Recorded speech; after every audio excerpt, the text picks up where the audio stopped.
ये समझने के बाद भी आपके ऊपर इतना प्रेशर है हमारे ऊपर इस काल भगवान का कि इसने हमें इतना बुरी तरह जकड़ रखा है कि जीव के बस का नहीं। ये ज्ञान होने पर भी हम कुछ इससे बच सके, उसके लिए हमने परमात्मा की शरण की आवश्यकता है।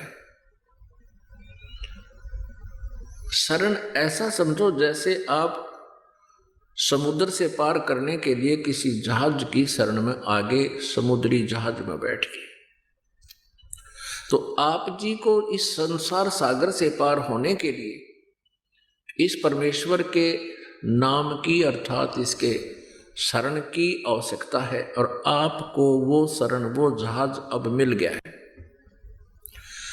अब परमात्मा कहते हैं जो बुद्धिमान व्यक्ति हो जाएंगे, इस ज्ञान से परिचित हो जाएंगे, फिर वो इस जहाज से उतरेंगे नहीं।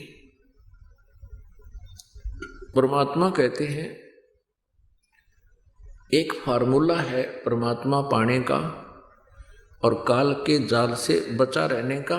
कबीर परमेश्वर जी स्वयं आकर बताते हैं कि ये फार्मूले याद कर लो। द्वार धनी के पड़ा रहे, धक्के धनी के खावे, 100 काल झकझोल ही पर द्वार छोड़ ना जावे। ये तरीके हैं इस काल के जाल से बचने के कि जब आप शरण में आगे कबीर परमेश्वर की, और कहते हैं फिर द्वार धनी के पड़ा रहे